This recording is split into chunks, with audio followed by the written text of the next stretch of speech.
Bulletin में सबसे पहले बात करेंगे सौरभ शर्मा केस की, जहां इस पूरे मामले में अब एक बड़ा खुलासा हुआ है।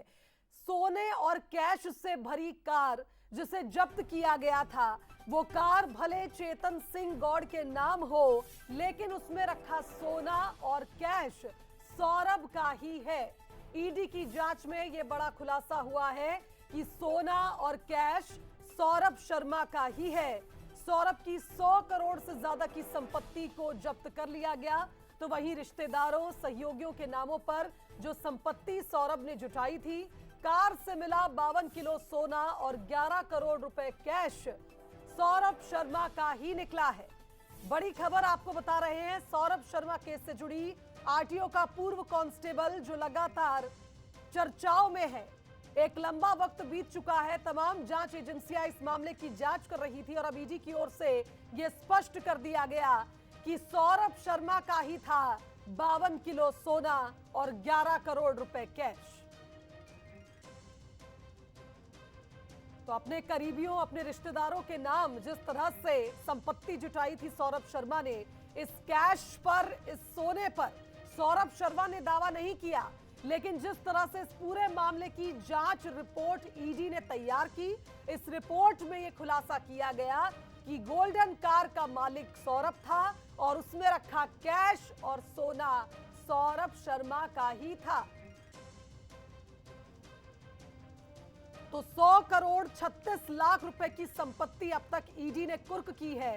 और आपको यह भी बता दें कि जिस तरह से ये कार चेतन सिंह गौड़ यानी सौरभ शर्मा के करीबी के नाम पर थी, भले ही ये कार उसके नाम पर हो, लेकिन इस कार में रखा कैश और सोना सौरभ शर्मा का ही है।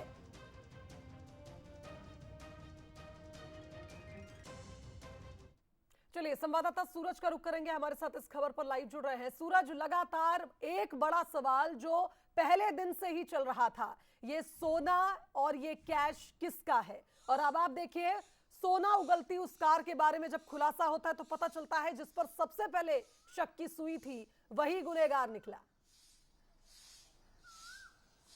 देखिए, बिल्कुल लगातार तीनों एजेंसियां जांच कर रही थी, लेकिन कोई भी तीनों आरोपी जो कबूल नहीं कर रहे थे कि आखिर जो 54 किलो सोना है, 52 किलो सोना और 10 करोड़ नकदी, वो किसकी है। लेकिन जो ईडी ने जांच रिपोर्ट फाइल की है, उसमें आखिर में ये सौरभ शर्मा का सोना बताया गया है कि और 100 करोड़ की संपत्ति है वो सीज की गई है, जिसमें सोने की बात हो, नकदी की बात हो, इसके अलावा जो बेनामी संपत्तियां हैं उनके दस्तावेज सहित करीब 100 करोड़ की संपत्ति ईडी ने जो है वो सीज की है।